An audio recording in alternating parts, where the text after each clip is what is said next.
রাজধানী ফিলিং স্টেশনে গ্যাস সংকটের তথ্য জানাতে আমাদের সঙ্গে যুক্ত হচ্ছেন সহকর্মী তন্দ্রা তারুণ্য। তন্দ্রা, পেট্রোল পাম্পের পরিস্থিতি এখন কেমন দেখছেন জানাবেন।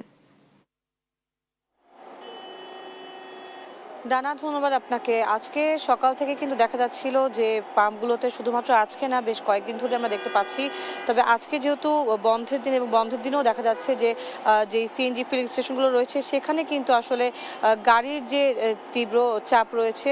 এবং আজকে সকাল থেকেও কিন্তু আমরা দেখেছি বিভিন্ন সিএনজি গ্যাস পাম্প যেগুলো রয়েছে সেগুলো বন্ধ রয়েছে, যার কারণে যেগুলো খোলা আছে সেগুলোতে এসে আসলে সেই অতিরিক্ত গ্রাহকদের চাপ সেটি কিন্তু দেখা যাচ্ছে। এবং আমরা সকাল থেকে দেখতে পাচ্ছি যে অনেকগুলো ফিলিং স্টেশনে আমরা দেখেছি যে সকাল থেকে আমরা দেখছি যে তারা অনেকে হয়তো গতকালকে এসেছেন, কেউ কেউ ভোর 5টা থেকে 6টা থেকে দাঁড়িয়ে আছেন, সিরিয়ালে লাইনে দাঁড়িয়ে আছেন এবং দাঁড়িয়ে থেকে অনেকক্ষণ দাঁড়িয়ে থাকার পরে বা 4 থেকে 5 ঘন্টা অপেক্ষার পরে তারা কিন্তু যখন গ্যাস নিতে পারছেন তখনও এসে তারা আবার অন্য যে আরও একটু সমস্যায় ভুগছেন, সেটি হচ্ছে যে গ্যাসের যে প্রেশার সেটি কিন্তু কম পাচ্ছেন, অর্থাৎ সেক্ষেত্রে তারা ভোগান্তিতে পড়ছেন।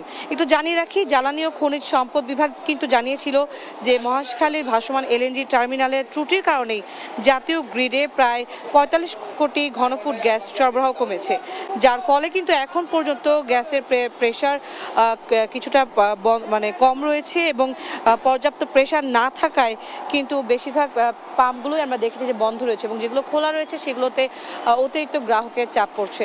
এবং এই এতক্ষণ অপেক্ষা এবং অপেক্ষার পরও তারা যখন গ্যাস নিতে পারছেন, প্রেশার কম পাচ্ছেন, সেক্ষেত্রে তাদের ভোগান্তি আরও বেড়ে যাচ্ছে, এমনটাই কিন্তু তারা জানিয়েছেন। আমরা একটু চেষ্টা করব 1 থেকে 2জনের সাথে একটু কথা বলবো এবং তাদের কথা শোনার।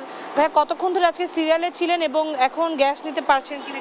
আমি প্রায় 4 ঘন্টা হয়ে গেছে, ঠিক আছে, এবং প্রেশার খুবই কম এখানে। আমি যেটা বলবো, কারণ তেলের ক্ষেত্রে কিন্তু সেম হয়েছে, লম্বা সিরিয়াল রয়েছে কিছুদিন এবং এক পর্যায়ে গিয়ে তেলের দামটা বেড়ে গেছে, মেনে নিছে।